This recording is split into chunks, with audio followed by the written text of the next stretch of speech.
This is a Film Stories original podcast. Mother's Day is almost here, and you can get her the most beautiful time-tested gift around. A watch she can wear every day from Movement. Whether your mom is into classic dress watches, rare and refined ceramics, or tried-and-true bestsellers, Movement has something she'll love. And right now, everything at Movement is up to 50% off site-wide during their Mother's Day sale. A watch is a gift that celebrates all the time you spent with Mom. And a Movement watch is even more than that.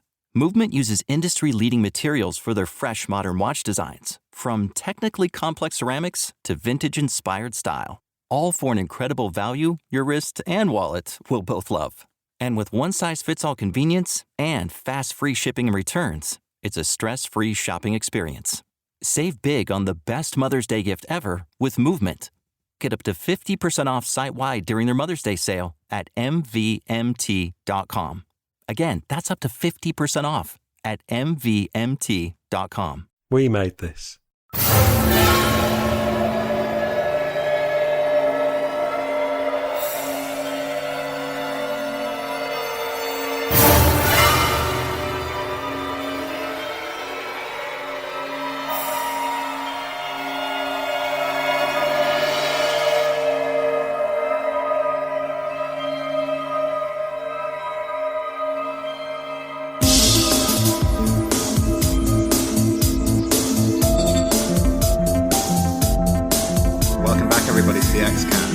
The truth is in here.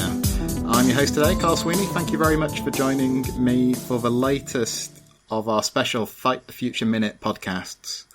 Minute 33 of the film, The X-Files Fight the Future. We're going through it minute by minute, as you know. Still got a long way to go, but we're getting there, because today we begin at 32 minutes as we hear a knock at Agent Scully's door, and we end on 32 minutes 59 seconds as we watch helicopters approaching the cover-up site in North Texas.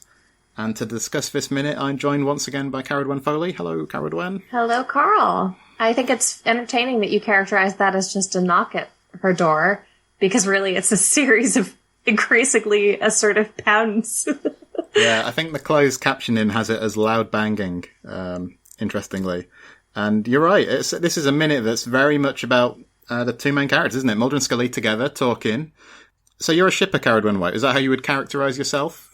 I don't know. I think that I feel conflicted with the way that different of the labels kind of get used. I don't think that that's kind of my primary investment in the series, but I think it's like very obvious that these two people are each other's people and the only people who could ever, understand them fully and sort of make sense with them and to them. So I guess in that respect, I think that their relationship of whatever kind is part of what makes the show work, and that it wouldn't work if you didn't have the chemistry between the performers that you have.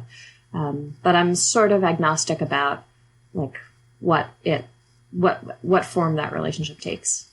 Yeah, no, that sounds good. I think that sounds similar to me. I mean, I would also not adopt the label of shipper necessarily, but I think I agree with everything you just said. Okay, so this minute, it begins with the pounding on the door.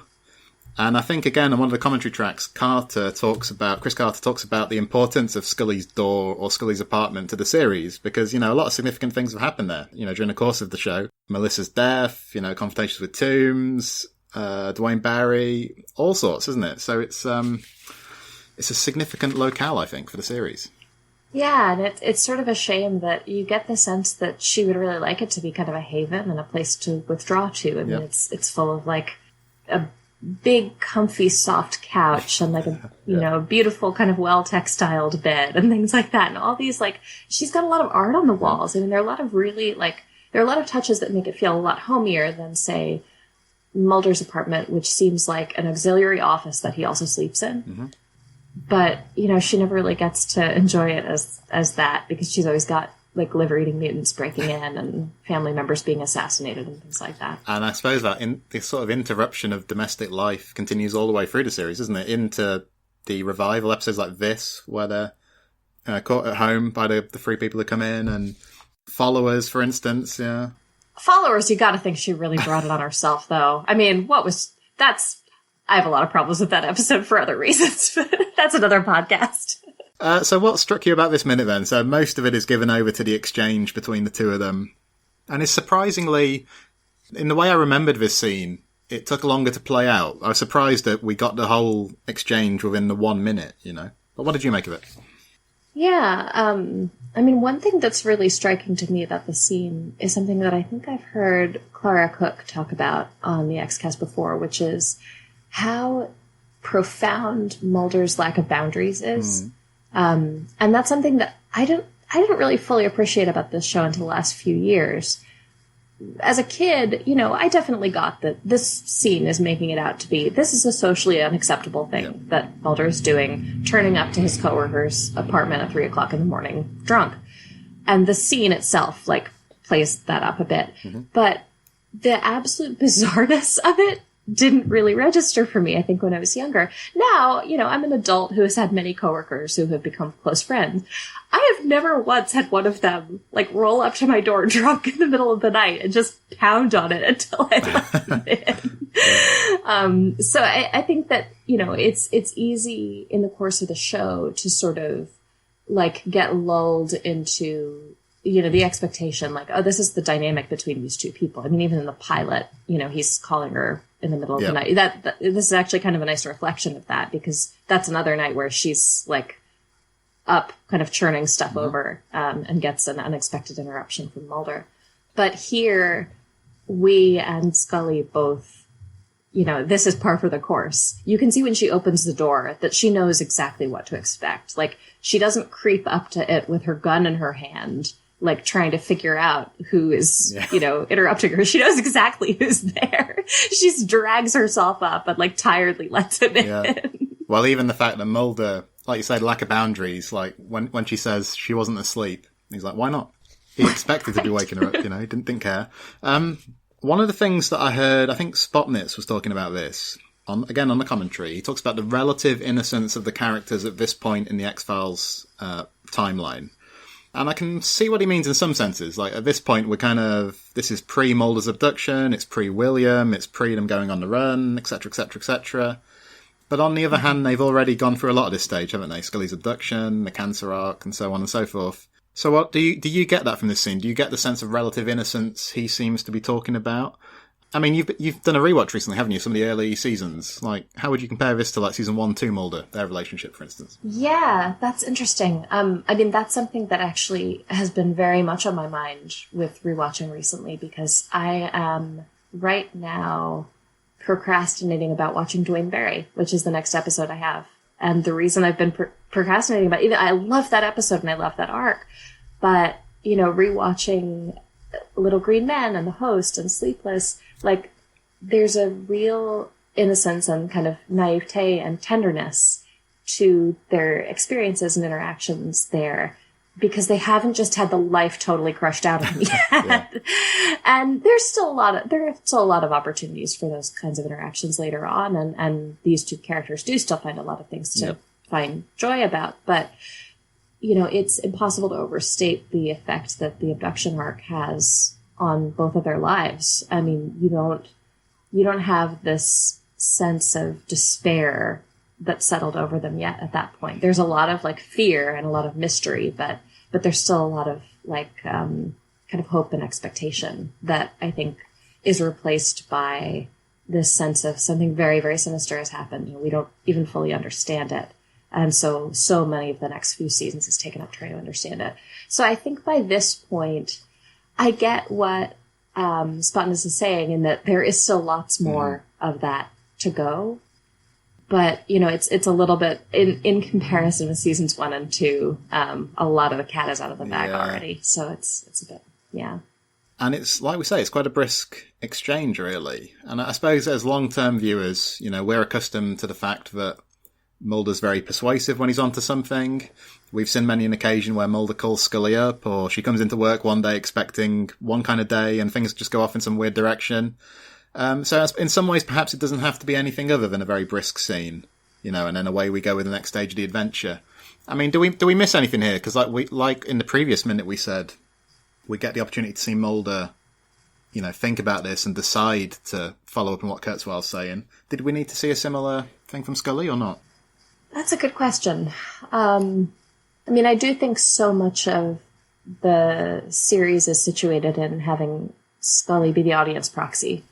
And her sense of, okay, I've been asked to do this thing, I'm going to do this thing.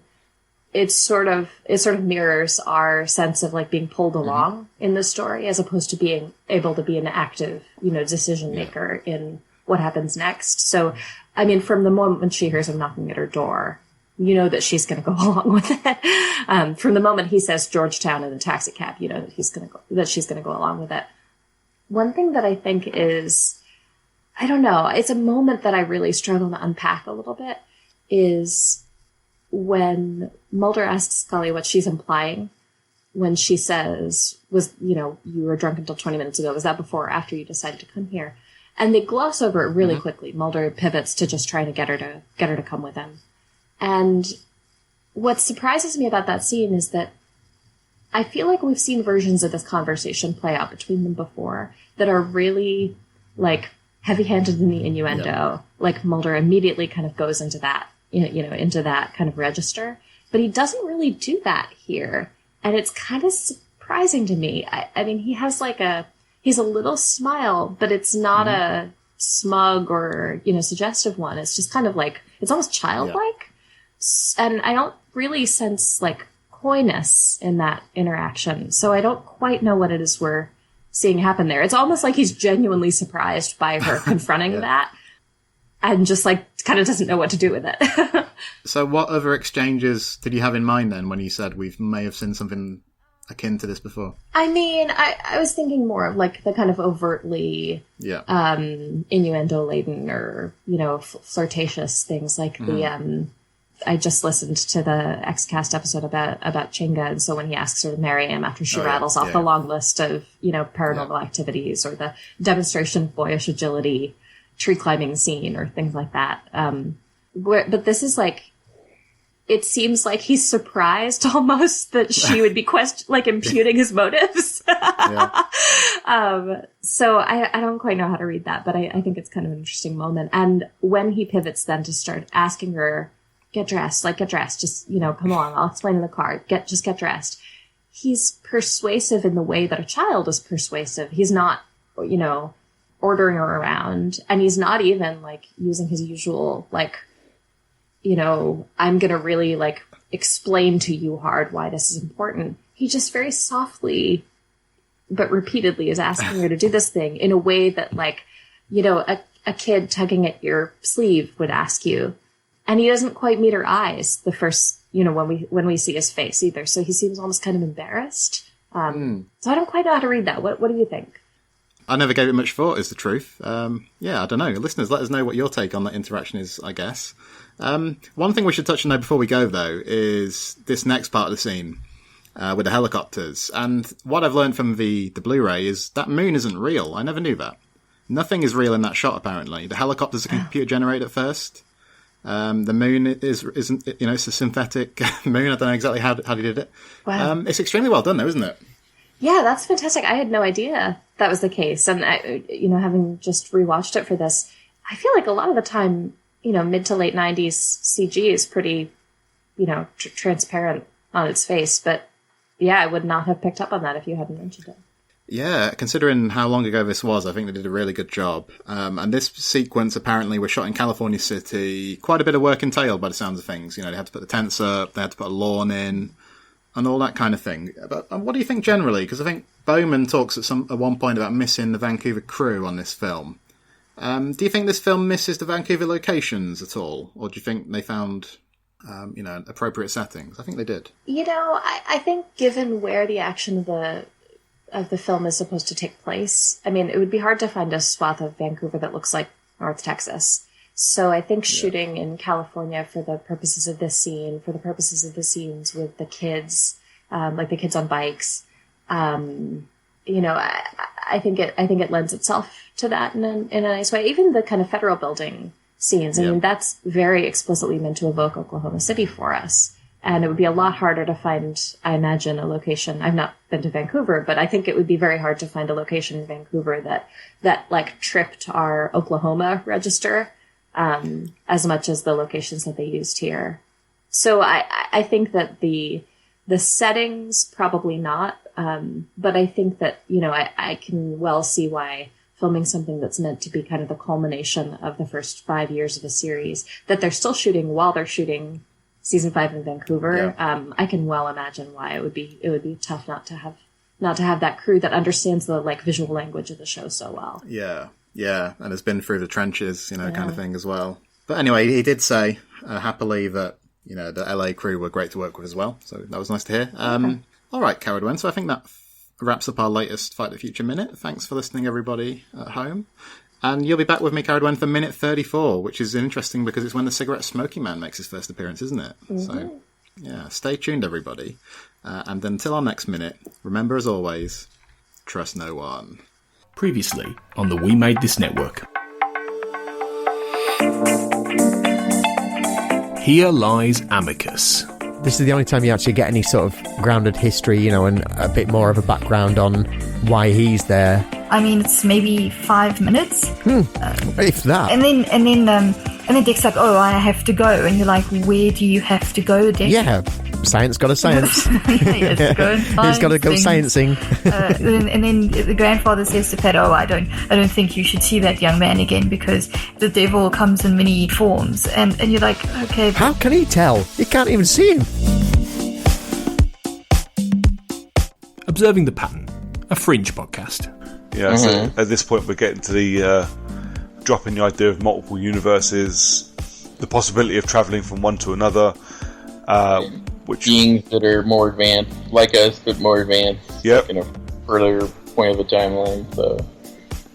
So definitely seeds of things we see later. Yeah, like we were saying earlier on, it is dropping ideas that are going to come in fully over the next 5 or 10 episodes.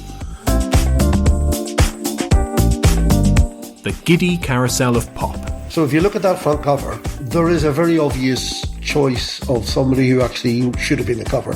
The answer to that is Janet Jackson. The choice I had to make at the time, I suppose there were 3 choices, were Wayne Hussey from The Mission, Margaret Thatcher, which is a whole other ball of wax, which we'll come to, and Janet Jackson. And the reason why this fails is because they used to announce the chart, I think, on a Tuesday morning. And my decision to put Wayne Hussey in the cover would have been all about a bet, if you like, that The Mission would be higher in the chart than Janet Jackson. The magazine's gone to bed, it's at the printers, it's about to come out. And he's counting down the top 40, and The Mission have gone in at, I don't know, number 32 or something. I mean, that's bad enough, but I'm now just thinking, we've just got to hope that Janet Jackson hasn't gone into the chart, because he's got to 20 and he hasn't mentioned it yet. 19 and at 18, 17. I thought, oh, please God, And of course, in at number 4 is Janet Jackson. Check out all of these shows and more on the We Made This podcast network.